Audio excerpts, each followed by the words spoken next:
Hello प्यारे students, कैसे हैं आप लोग। उम्मीद है आप लोग मजे में होंगे, मस्त होंगे। मैं पांडव सर हर दिन की तरह आज भी इस चैनल पर स्वागत करता हूं। आज की ये वीडियो बिहार बोर्ड की क्लास 10th का मैथमेटिक्स का पहला चैप्टर संख्या पद्धति है, सॉरी वास्तविक संख्या है, जिसको इंग्लिश हम लोग कहते हैं रियल नंबर। इस चैप्टर का यह 10वां वीडियो है। इससे पहले हम लोग 9 वीडियो क्रमानुसार बनाते हुए आ रहे हैं। आज का जो वीडियो है इस चैप्टर का 10वां वीडियो है।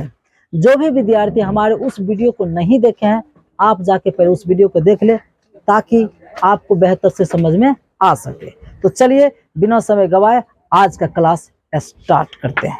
देखिए, हम लोग पिछले क्लास में बहुत तरह की परिभाषाएं पढ़े थे, ठीक है। प्राकृत संख्या, पूर्ण संख्या, परिमेय संख्या, अपरिमेय संख्या, वास्तविक संख्या, अभाज्य संख्या, भाज्य संख्या, सम संख्या, विषम संख्या, कई तरह की जानकारी हम लोग प्राप्त किए थे। आज जो आप लोगों का टॉपिक्स है एक्सरसाइज 1.3 पढ़ने के लिए, वो कुछ इस प्रकार से ध्यान देने वाली बात यह है। अब अभाज्य संख्या क्या, वो आपको हम पहले पढ़ा चुके हैं। यहाँ पे है यदि p एक अभाज्य संख्या है, पहले कंडीशन दे दिया कि अगर मान लीजिए p क्या है, एक अभाज्य संख्या है, और यदि p a स्क्वायर को विभाजित करती है, a स्क्वायर भी कोई संख्या है, मान लो पहले नंबर में ये याद रखें कि p एक अभाज्य संख्या है। अगर वही p किसी संख्या कोई संख्या a स्क्वायर के रूप में है, अगर वो इसको विभाजित करती हैं तो वो p सिर्फ a को भी विभाजित करेगी। कंडीशन ये हुआ, यदि p एक अभाज्य संख्या है, वही p अगर a स्क्वायर को विभाजित करती है तो p जो है सिर्फ a को भी विभाजित करेगी। ये सेंटेंसेस आपको याद रखने होंगे। अब रही सर याद करने के बाद कि हमें फायदा क्या होगा, सवाल बनेगा। दूसरी बात खाली रटवाइएगा क्या, अब आपको उदाहरण के रूप में संतुष्ट कर रहे हैं, ठीक है। उदाहरण के माध्यम से इस चीज को समझने का हम लोग प्रयास करते हैं। ध्यान दीजिए, उदाहरण हम इधर ही देकर आपको समझाने का प्रयास करेंगे। जैसे मान लीजिए, सबको पता है 2 1 क्या है, 2 1 अभाज्य संख्या है। 2 1 क्या है, अभाज्य संख्या। अगर ये मान लीजिए कोई भी संख्या इधर लो, कोई भी संख्या ले लिया, मान लीजिए जैसे ले लिए 6, अगर ये 6 के स्क्वायर को विभाजित करेगा तो बताइए 6 का स्क्वायर कितना होता है जी, 36। यानी कि 2 से 36 में पूरा भाग लग जाएगा, लगेगा कि नहीं। तो यही कहा गया, अगर 2 जो है 6 स्क्वायर को विभाजित कर देगी, यही 2 जो है ना सिर्फ और सिर्फ, यही 2 जो है सिर्फ और सिर्फ 6 को भी क्या करेगी, 6 को भी विभाजित करेगी। यहां तक बात समझ में आई। यदि जो 2 है, 2 अगर 6 के स्क्वायर, माने 6 का स्क्वायर कितना होता है, 36 होता है। भाई सुनो, अगर ये 2 है 6 के स्क्वायर अर्थात 36 को क्या करती हैं, विभाजित करती है, तो या तो यहाँ न लिख के, तो ये जो 2 है, ये 2 वो सिर्फ 6 को भी क्या करेगी, विभाजित करेगी। आपको यही याद रखिए तो आपको संतुष्टि दिलाए। आप इस शरीर अपने मर्जी से ले लिए तो भाग तो लग जाएगा। आप ऐसा कोई उदाहरण ले लीजिए। एक उदाहरण आपको देना चाहते हैं। मान लीजिए मैंने 3 लिया, 3 एक अभाज्य संख्या है, और कहा कि ये अगर जो है 4 के स्क्वायर को विभाजित करेगा। सर जी अभी तो आप फंस जाइएगा। एक बात बताइए, 4 के स्क्वायर तो हो जाएगा 16, तो अगर 4 स्क्वायर विभाजित लग जाएगा तो ये 3 से अब 4 के भाग लगेगा। आपने बोला कि अगर स्क्वायर वाला में लग जाएगा तो बिना स्क्वायर वाला में भाग लग जाएगा। तो यहाँ अगर स्क्वायर वाला में लग जाएगा तो बिना स्क्वायर वाला में लगेगा कहियो। तो आप 4 के स्क्वायर 16, तो जब तभी 3 से क्या 4 में भाग लगेगा। लेकिन क्वेश्चन ये उठता है कि जब 4 के स्क्वायर वाला में भाग नहीं लगा तो बिना स्क्वायर वाला में कहाँ से लगेगा। यानी ये सोच लिया कि सर जी 3 से अब 4 में क्यों भाग लगेगा, कहियो नहीं लगेगा। उसने सोचा कि स्क्वायर में लग गया, अगर वो इसका स्क्वायर वाला में भी भाग नहीं लगा तो इसका मतलब ये हुआ, अगर p एक अभाज्य संख्या है, सबसे पहले वो क्या होनी चाहिए, अभाज्य संख्या। अगर वो किसी भी संख्या के स्क्वायर वाला को विभाजित कर देता है तब वही संख्या बिना स्क्वायर वाला को भी विभाजित कर देगी। ये आपको उदाहरण दे के भी संतुष्ट कर चुके हैं। ये कोई काम की चीज नहीं है, इसको हम डिलीट कर देते हैं। यहाँ तक बात समझ में आ गई, बात समझ में आई। अब आते हैं परिमेय और अपरिमेय संख्या की पहचान। चाहे आप 9th क्लास के स्टूडेंट हो, चाहे 10th क्लास के, ये आपके लिए वेरी वेरी इंपॉर्टेंट चीजें हैं, क्योंकि इससे संबंधित ऑब्जेक्टिव निश्चित रूप से आता ही है। कौन कहेगा निम्नलिखित में कौन परिमेय संख्या है, कौन अपरिमेय संख्या या कौन परिमेय संख्या नहीं है, ऐसे करके ढेर सारे प्रश्न आपके एग्जाम में पूछे जाते हैं। समझे मेरी बात? इसलिए इसको कभी हल्के में ना ले, इस चीज को हल्के में हम बनाने के लिए आपको सूत्र दे रहे हैं, और रटना नहीं है, टेक्निक देंगे, फटक से दिमाग में याद हो जाएगा। आइए देखिए, तो परिमेय और अपरिमेय संख्या की पहचान, चलिए एग्जाम्पल देते जाएंगे, समझाते जाएंगे, एग्जाम्पल देते जाएंगे, समझाते जाएंगे, और आपको मजा आने वाला है। देखिए परिमेय संख्या, परिमेय संख्या मान लीजिए 2 एक क्या है परिमेय संख्या, प्लस प्लस लिखे हैं। एक और परिमेय संख्या 3 ले लीजिए, तो दोनों को जोड़ेंगे तो क्या आ जाएगा 5 आएगा। तो 2 भी परिमेय संख्या है, 3 भी परिमेय संख्या है, जोड़ने पर जो 5 आया भाई 5 भी परिमेय संख्या, इसलिए कहा गया कि परिमेय जो परिमेय हमेशा परिमेय होता है। अब बात समझ में आई? दूसरा आपका कंडीशन है परिमेय जो अपरिमेय हमेशा अपरिमेय होता है। उदाहरण सर इसका दीजिए। देखिए परिमेय मान लीजिए, अपनी बातें नहीं, हमको लगता कुछ ज्यादा बातचीत होने लगी जी, भूल जाता है क्या? आदत खराब है, बना लियो, सुधर जाओ। देखो परिमेय, परिमेय में कुछ भी आप लोग से देखो 8 ले लिया, अब प्लस अपरिमेय, तो अपरिमेय मान लीजिए √2 ले लीजिए, कुछ ले लीजिए। अब ये दोनों को हम जोड़ नहीं सकते, अलग अलग जाति का हो गया। अब अलग अलग जाति का हो गया, कुछ भी हो जाए, एगो परिमेय एगो अपरिमेय, अब ये पूरे को हम लोग क्या कहेंगे, अपरिमेय ही कहेंगे। तो इस टाइप की संख्या का क्या कहना है, अपरिमेय। तो सिंपल सी बात है, सूत्र सामने है, सूत्र कुछ नहीं, एक बार दिमाग में सेट कर लेगा, कुछ सूत्र याद हो जाएगा। यानी याद रखना परिमेय परिमेय जोड़ेंगे तो परिमेय ही होगा, लेकिन परिमेय से जैसे अपरिमेय सटेगा तो वो भी क्या हो जाएगा, अपरिमेय हो जाएगा। बस इतने याद रखना। 100 ईमानदार लोग हैं, उसमें एगो चरवा घुसेगा तो सबको चरवा साबित कर देगा, वही बात है, समझ लो अपरिमेय। ठीक है, परिमेय है लेकिन अपरिमेय सटा, तो आप याद रखो हो गया अपरिमेय ही होगा। नहीं समझे? ये डाउट नहीं रखना कि अपरिमेय सटा तो परिमेय भी हो सकते हैं कि नहीं। अपरिमेय सटा, ले परिमेय को डुबा दिया, परिमेय भी गया, अपरिमेय हो गया। यहाँ तक बात समझ में आई? चाहे तो आप इसका स्क्रीनशॉट ले सकते हैं।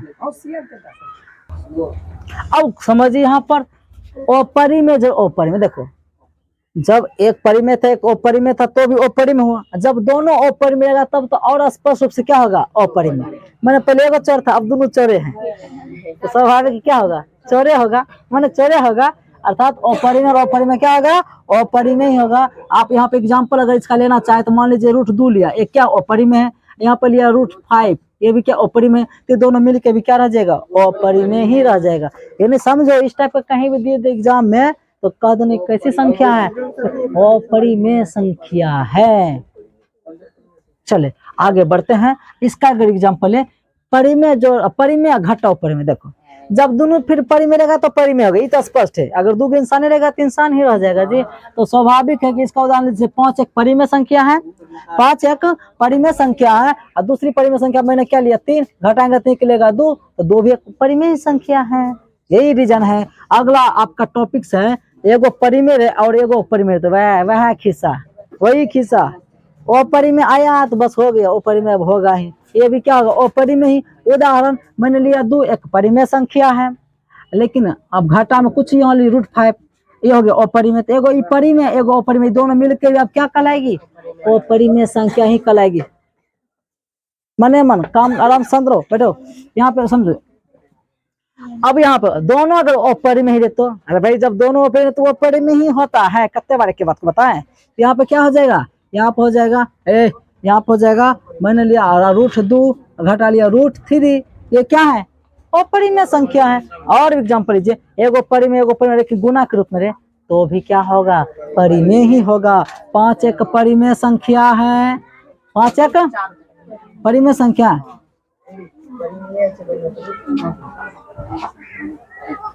गुना में 4 भी परिमेय संख्या, गुना करेंगे तो 20, 20 भी तो क्या है, परिमेय ही संख्या है।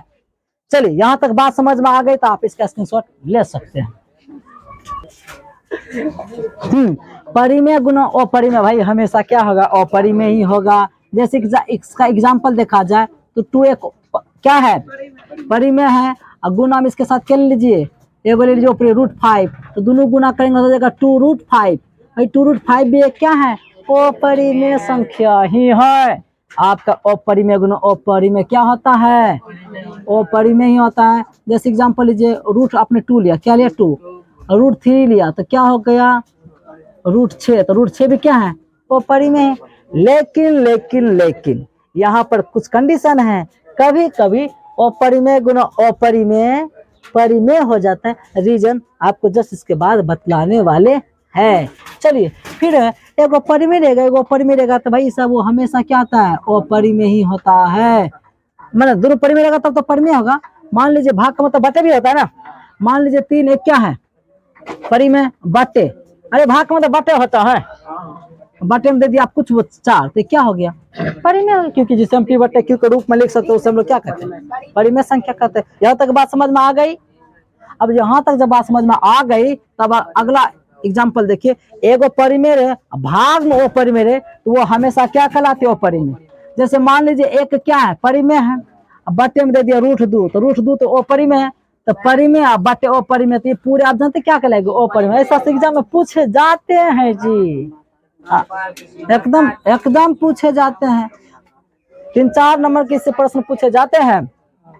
दोनों अपरिमेय रहेगा तो अपरिमेय हमेशा क्या अपरिमेय, जैसे रूट 3 ले लीजिए ऊपर में और रूट 7 नीचे में कुछ भी ले लीजिए, ये क्या कहलाएगी अपरिमेय कहलाएगी। यहाँ तक बात समझ में आ गई। बात समझ में आ गई तो आप इसका स्क्रीनशॉट आए। चलो हाँ इसमें भी कंडीशन है, चलिए आप इसका स्क्रीनशॉट ले सकते।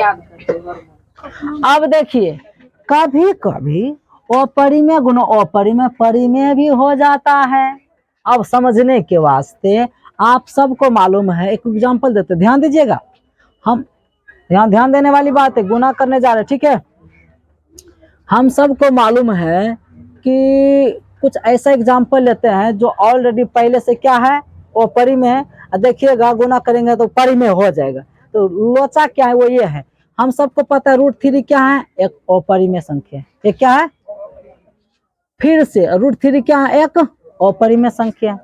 यहाँ तक बात समझ, ये भी अपरिमेय ये भी क्या है अपरिमेय, दोनों भी क्या है अपरिमेय है। जब दोनों को गुना कराए तो हो गया रूट 9 निकल गया, और 9 का पूरा वर्ग निकलता है क्या 3, जो एक क्या है 3 एक क्या है जो एक क्या है परिमेय संख्या है। तो अब बात समझ में आई। अच्छा कभी कभी दोनों अगर अपरिमेय रहे तो परिमेय भी आ सकता है या आ सकती है, ठीक है। यहाँ तक बात समझ में आ गई। ये रीजन समझ गए क्यों हम ये लिखे, क्योंकि विद्यार्थी कभी कभी कंफ्यूजन हो जाते हैं, कभी कभी इस टाइप के टेक्निकल सवाल दे देते हैं, तो घबराने की जरूरत नहीं है। याद रखिए कभी कभी परिमेय अपरिमेय गुना अपरिमेय उल्टा परिमेय हो जाता है, हमेशा नहीं था, कभी कभी वो निर्भर करता है कि हम एग्जाम्पल कैसा ले रहे हैं। अब देखिए दूसरा है कभी कभी अब अपरिमेय भाग अपरिमेय क्या हो जाता है परिमेय हो जाता है। इसका एग्जाम्पल ले लेते हैं, समझे मेरी बात। मैंने कभी पढ़ा था रूट 2 रूट 7 बटे में 5 रूट 7, ऐसा एग्जाम्पल किताब में सब रहता है। बताए पूछेगा कि परिमेय को परिमेय, अब लोग ये समझ के सर ऊपर में अपरिमेय है नीचे में वो अपरिमेय, तो सर अपरिमेय न होगा, लेकिन जो ऐसा सोचेगा उसका हो जाएगा गलत। ठीक सर, ऊपर में अपरिमेय नीचे में अपरिमेय, सर आप ही तो बताए जब दोनों अपरिमेय रहेगा तो अपरिमेय होगा। लेकिन बोले ना कभी कभी कभी कभी कभी कभी हो जाता है। हाँ समझा मेरी बात। अब ये परिमेय हो गया, कमाल की बात है। रूट 7 ऊपर नीचे मिलेगा नहीं कट जाएगा, बचा 2/5। कौन बताएगा 2/5 क्या है परिमेय। ये क्या हो गया अपरिमेय था, ये परिमेय हो गया। यहाँ तक बात समझ में आ गई। समझ में आ गई तो इसका स्क्रीनशॉट ले लीजिए फटाक से। अब जब इतना थ्योरी पढ़े तो मन को होता है सर एक सवाल भी हो जाए। तो सवाल आपका क्लास 10th के मैथमेटिक्स में पहला चैप्टर का एक्सरसाइज 1/3 में पहला सवाल है, सिद्ध कीजिए कि रूट 5 एक अपरिमेय संख्या। हम सबको मालूम है कि रूट 5 क्या है अपरिमेय संख्या है, लेकिन का नहीं हमको एक बार बताओ कैसे अपरिमेय संख्या है। ठीक है तो चलिए शुरू करते हैं। तो आज हमने कोई जानबूझ के मान लेके चलो, अच्छा मान के चलते हैं देखते परिमेय है कि नहीं। तो इसको जानबूझ के क्या मान लेंगे परिमेय, पता चलेगा कि हमने इसको जो परिमेय माना वो तो गलत हो गया। अब जब गलत हो गया इसका मतलब सच में वो परिमेय होगा, तो गलती मानने जा रहे हैं। ठीक है अभी कैसे मालूम हम गलती मानने जा रहे हैं, शायद हम गलत हो जाएंगे कहेंगे तब हमारा मानना गलत था, जब गलत था तो परिमेय संख्या सच्चे में है। ना समझ मेरी बात है। अब मान लो कि लड़का है, हमको शंका हो गया कहा कि माना कि लड़की होगी, अब कंफ्यूजन है। अब हम मान ली, अरे भाई माने हैं, आप लोग हंस कह रहे हैं, अब मान लिए हैं जब पूरा प्रशिक्षण किए, जांच पड़ताल किए, तो हम गलत साबित हो गए, नहीं नहीं नहीं सच में लड़के थे, आप साबित हो गए कि आप लड़का है, डोंट वरी, टेंशन ना ले। हाँ ध्यान दीजिए। अब हम लोग आ जाते हैं सवाल पे। उसी प्रकार सबको मालूम है कि भाई वो परिमेय है, लेकिन किसी के साथ सर जी हमारा कुछ शंका हो रहा है, ये परिमेय भी हो सकता है, तो कहा चलो शंका दूर कर लेते हैं। तो ये दूर करते शंका है। अब नहीं, तुम लोग नहीं कुछ बोलो, अब शंका थोड़ा दूर कर ही लेते हैं। तो लिखेंगे माना कि √5 एक क्या है, परिमेय संख्या है। वो परिमेय तो है क्या है जी, मान ले माना कि √5 पे क्या है, परिमेय संख्या है, संख्या है जिसे हम P/Q के, देखो थोड़ा सा जगह कम अभाव है तो इसलिए हम थोड़ा सा जगह बचा रहे हैं, जिसे हम P/Q के रूप में लिख सकते हैं। यहाँ तक बात समझ आई? सिर्फ यही सवाल थोड़ा बड़ा होगा, बाकी सब आसान है, ठीक है। तथा जहां एक चीज और, जहां P और Q के बारे में कुछ बोलना नहीं पड़ेगा, जहां P और जानते हैं Q क्या है, कोई क्या है, कोई पूर्णांक है, कोई माइनस हो सकता, उससे कोई दिक्कत नहीं, पूर्णांक है, तथा Q बराबर 0 नहीं होना चाहिए, कंडीशन है। इतना को तो आप लोग परिभाषा से भी पहले से जानते हैं, इतना को लिखने की आदत बनाइए। कुछ जगहों पर लिखना थोड़ा सा पड़ेगा, जैसे मैंने आपको लिख के समझा दिया। कुछ गुनगुनाहट सा आ रही है, जैसे नहीं करो रे इधर। फिर अब यहाँ तक बात समझ में आ गई, यहाँ तक बात समझ में आ गई थे। वीडियो पॉज करो। अब देखो हम लोग यहाँ तक पढ़े थे, अब इसके बाद एक कंडीशन और लिखना है। ये तो यहाँ तक तो लिखना आप सबको पड़ेगा, एक कंडीशन और लिखना पड़ेगा, थोड़ा देखिए इसमें लिखना पड़ता है, 2-3 बार प्रैक्टिस करो सब आसान हो जाएगा। लिखेंगे साथ ही P और Q का, यहाँ ब्रैकेट में घेर के एक को छोड़ करके, एक और स्वयं कह सकते हैं, ना एक को छोड़कर कोई दूसरा गुणनखंड नहीं, उभयनिष्ठ, सॉरी एक मिनट और चीज ऐड करना पड़ेगा। साथ ही P और Q का एक को छोड़कर, एक तो नहीं होना चाहिए, एक तो हमेशा किसी का गुणनखंड होता है जी, एक को छोड़कर कोई दूसरा उभयनिष्ठ गुणनखंड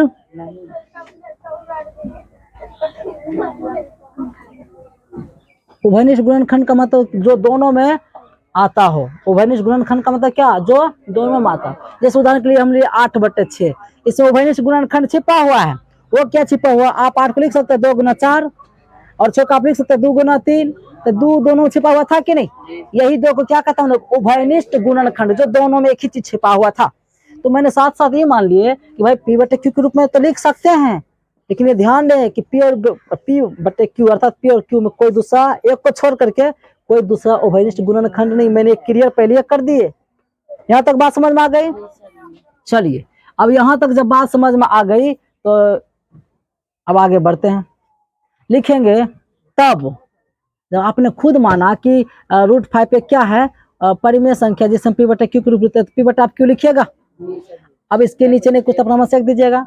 बराबर में कोना कोने क्या होता है, गुना होता है, इधर से गुना या इधर से गुना करो तो क्या हो जाएगा, P 1 गुना P तो P होगा, 1 गुना P तो P बराबर इधर से गुना करो तो √5 पर Q होगा। लिखेंगे दोनों तरफ वर्ग करने पर, क्या करने पर, दोनों तरफ वर्ग करने पर। अब विद्यार्थी सोचेगा सर ये कैसे, देखो रूट को हटाने के 2 तरफ वर्ग करेंगे, और याद है कि हम दोनों तरफ कुछ भी कर सकते हैं, लेकिन दोनों तरफ करना है, आप एक तरफ नहीं कर सकते, दोनों तरफ कुछ भी कर सकते, इससे सवाल पे कोई प्रभाव नहीं पड़ता है। अगर मान लो कोई तराजू है, दोनों तरफ बराबर रूप से तौला हुआ कोई चीज है, अगर इधर भी 1 किलो रख देंगे, इधर भी 1 किलो रख देंगे, तो तराजू फिर वही सा ही रहेगा। तो हम दोनों तरफ कुछ भी आवश्यकता अनुसार, मान लो कभी वर्क करना पड़े तो वर्क भी कर सकते हैं, या दोनों तरफ कोई सामान से घटाना पड़े तो घटा भी सकते हैं। माने कोई चीज को आपको पुराने के लिए अगर दोनों तरफ कुछ करना पड़े तो आप कर सकते हैं। यहाँ पे रूट को हटाने के लिए हम दोनों तरफ क्या कर रहे हैं, वर्ग कर रहे हैं। अब यहाँ पे वर्ग करेंगे तो क्या हो जाएगा, पी स्क्वायर। समझे मेरी बात, क्या हो जाएगा, पी स्क्वायर। इसका वर्ग करेंगे तब √5 है, इसका भी करेंगे स्क्वायर। यहाँ पे अब तो हो गया आपका पी स्क्वायर हुआ बराबर रूट स्क्वायर करता है तो खाली 5 हो जाएगा, लेकिन क्यू का क्या हो जाएगा, क्यू स्क्वायर। इसको समीकरण आप क्या मान लीजिए, 1। समीकरण क्या मान लीजिए आप, 1। समीकरण क्या हो गया आपका, 1। यहां तक बात समझो। इसको समीकरण मैंने क्या नाम रख दिया, 1। अब यहाँ 1 रखने से फिर पता चला कि जैसे अगर मान लो 6 बराबर लिखा रहेगा कहीं पे 2 गुना 3, समझे मेरी बात। अगर 6 बराबर 2 गुना 3 लिखा रहेगा तो समझ लेंगे 2 6 का क्या गुणनखंड है, या 3 भी क्या है, 6 का गुणनखंड है, दोनों गुणनखंड है। इसका मतलब इस दोनों से पूरा पूरा क्या हो जाएगा, भाग लग जाएगा। इसका मतलब 2 से और 3 से भी 6 में क्या हो जाएगा, पूरा पूरा भाग लग जाएगा। एक और मतलब पी स्क्वायर बराबर इतना गुणे नहीं दोनों में जी, पी स्क्वायर बराबर अगर इतना गुना इतना है तो इसका मतलब ये हुआ कि इसमें पी स्क्वायर 5 से भाग लग जाएगा, यही पी स्क्वायर में क्यू स्क्वायर से भी भाग लग जाएगा। हमें तो थोड़ा 5 से कम न लेना है, इसलिए हम 5 से क्या करेंगे, भाग देंगे। लिखेंगे चूंकि ये 5 जो 5 यही वाला 5, तो पी स्क्वायर को क्या करेगी, पी स्क्वायर को विभाजित करती है, तो ये जो 5 है 5, तो पी को भी क्या करेगी, पी को भी विभाजित करेगी। अब क्यों करेगी, इसको समीकरण आप number A they the. Sir ए कहाँ से देते हैं, जो देते हैं आप खाली नाम एगो रखना होता है, ठीक है। अब सर ये 5 अगर पी स्क्वायर को विभाजित करेगी तो यही 5 सिर्फ पी को भी विभाजित करेगी, कहाँ से, अभी तो थ्योरी में पढ़ाए थे। अगर कोई संख्या पी जिसको मानते थे अगर वो अभाज्य संख्या हो, ठीक है। एक बात बताओ, 5 क्या है, 5 एक अभाज्य संख्या है। जब ये अभाज्य संख्या है तब ये किसी भी स्क्वायर वाला को विभाजित करेगी, तो वो बिना स्क्वायर वाला को विभाजित करेगी। उससे ऊपर थ्योरी पढ़ाए थे क्या, अगर कोई अभाज्य संख्या है, अगर वही अभाज्य संख्या जहां पर हम पी मानते थे, अगर वो किसी स्क्वायर वाला को विभाजित कर देते हैं, तो वो जो अभाज्य संख्या है वो बिना स्क्वायर वाले को भी क्या कर देगी, वही लिखे। अगर ये 5 इसका गुणनखंड स्वाभाविक से भाग लगेगा ही, जब 5 से पी स्क्वायर में भाग लगेगी तो 5 से सिर्फ पी में भी क्या होगी, भाग लगेगी, जिसको समीकरण नंबर हम क्या दिए, ए दिए। यहाँ तक बात समझ में आ गई। यहाँ तक जब बात समझ में आ गई, थोड़ा सा धैर्य बना के रखना होगा, हड़बड़ाएगा तो कुछ नहीं होने वाला है। आराम से सीखो, हम सिखा के ही छोड़ेंगे, लेकिन आप लोग अगर हड़बड़ा जाएगा तो कैसे होगा। अब समझो, यहाँ पे इसको चलो हटा देते हैं, हम लोग आते हैं लिखेंगे, एक काम हम लोगों का हो गया, समझो आधा काम हो गया। अब लिखेंगे एक बार और मानेंगे, बीच में लिखेंगे माना कि पी बराबर, पी के बारे में जानकारी प्राप्त की तब पी को कुछ मान लेते, ठीक है। माना कि पी बराबर जो है ना, आप पी बराबर 5m मान लीजिए। क्या मान लीजिए, ये सर जी क्या एम, कुछ भी अपने मर्जी से मान लेते हैं। सुनो, थ्योरी है तो थ्योरी तो नहीं है, यहाँ मान कर जब चले हैं। अब सर ये नहीं समझे, हम समझे नहीं। आप 2 को 5 के रूप, 2 को आप 5m लिख सकते हैं क्या, हाँ लिख सकते हैं। इससे पहले भी बता चुके थे। देखो 2 को आप ऐसे लिख सकते हैं, 5 गुना, यहाँ पे लिखेंगे 2/5, यही हो गया आपका क्या चीज, m। क्योंकि 5 से 5 कट जाएगा तो फिर 2 नहीं लटका जाएगा, तो यानी 2 को हम चाहे तो 5m लिख सकते हैं। वही समझ लो कि m की जगह पर कोई ऐसी संख्या जिसको कटाने के बाद फिर से किसके बराबर हो जाएगा, p के बराबर हो जाएगा। मतलब आप चाहे तो p को ऐसे लिख सकते हैं, मान के चले हैं कि, तो माना कि p को आपने ऐसा माना, उदाहरण दे दे के बताते हैं। यहाँ तक समझ में आ गई। जब ये माने तो लिखेंगे समीकरण 1 से, समीकरण, अब या तो लिखना है समीकरण 1 में p का मान रखना, समीकरण 1 में p का मान रखने पर, हे विद्यार्थी समीकरण 1 यही ना आपका है जी, समीकरण 1 आपका पी स्क्वायर बराबर 5q², यही ना है जी, समझे मेरी बात। अब मान रखोगे, p की जगह पे क्या रखोगे, 5, m लिखोगे, स्क्वायर तो करना ही पड़ेगा, बराबर 5q² तो 10 का 10 रहेगा ही ना, समझते जाओ। 5 का स्क्वायर 25, 25m² होगा, अरे हम कहना करना हो जाएगा। अब 5 क्यू स्क्वायर तो 10 का 10 रहेगा, समझते जाओ मेरी बात। अब यहाँ पर 25m² है, समझो मेरी बात। तो इसके बट्टे में 5 चला जाएगी, जो गुना में इसके इधर चला तो बट्टे में चला जाएगा, उधर बचा सिर्फ क्या चाहिए, स्क्वायर बचा। तो 5 से 25 करके कितने बार में, 5 बार में, अर्थात आपके पास बचा 5m² बराबर Q²। इसी को अच्छा लगे से आप लिख सकते हैं कैसे, Q² बराबर में इधर कर दीजिए 5m² लिख सकते हैं। इसको समीकरण आप क्या मान लीजिए 2। अब वही खिस्सा जो यहाँ पे किए थे, लेकिन 5 जो है 5 गुना m² मतलब ये दोनों इसका गुणनखंड है, और कोई भी संख्या हमेशा अपने गुणनखंडों से विभाजित होती है। इसलिए हम कह सकते हैं कि जो 5 है 5, 5 को मैं लगा लगा, ये जो 5 है 5 वो PS सॉरी P नहीं है, सॉरी क्या हो जाएगा, Q² को क्या करेगी, विभाजित करते हैं जी, विभाजित करती है। तब यही 5 जो 5 वो सिर्फ Q को भी क्या करेगा, Q को भी विभाजित करेगी। इसको समीकरण नंबर क्या मान लो B।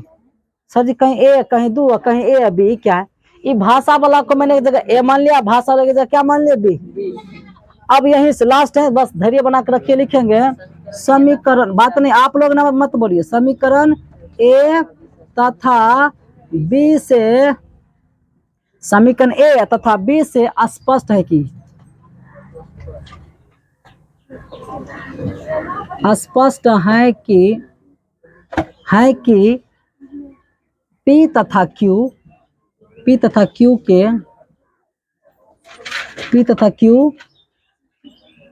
के उभयनिष्ठ गुणनखंड कितना है जी, 5 है। उभयनिष्ठ गुणनखंड 5 है, जो हमारा मानना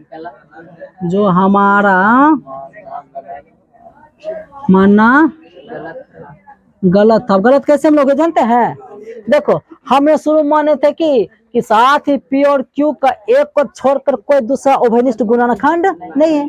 अब पता चला समीकरण 1 में, यहाँ पता चल रहा है कि 5 जो P को विभाजित करे, इसका मतलब 5 इसका गुणनखंड है। पता चला समीकरण B में कि जो 5 Q को भी क्या करे, विभाजित करे, यानी P और Q दोनों का 5 क्या कर रही है, तो 5 दोनों को 5 से विभाजित करे, इसका मतलब 5 उभयनिष्ठ गुणनखंड हो गया। हम बोले थे कि एक को छोड़कर उसका दूसरा उभयनिष्ठ गुणनखंड है ही नहीं, तो 5 कहां से टपक गया, यानी साबित हो गया हम जो माने थे ना गलत हो गया। इसलिए जो हमारा मानना गलत था, अंतिम अवलास्ट में कहना पड़ेगा अतः √5 एक क्या है, अपरिमेय संख्या है, अपरिमेय संख्या है। ये आपका हो गया बढ़िया से प्रूव, बात समझ में आई। और भी शिक्षा आपको अलग तरीके से पढ़ा सकते हैं, हम तो इसमें एकदम आपको सेटिस्फाइड करके समझा के एकदम बता दिए हैं, ठीक है। अगर समझ गए हैं तो आप इसका स्क्रीनशॉट ले सकते हैं, लेकिन लेने से पहले एक बात, अगर आपको ये वीडियो थोड़ी सी भी अच्छा लगे ना, आज तक नहीं कि आज पहली बार कह रहा हूँ, तो लाइक करिए, कमेंट करिए, और सब्सक्राइब करो या ना करो, लाइक करो या ना करो, सिर्फ देखा करो। चलो।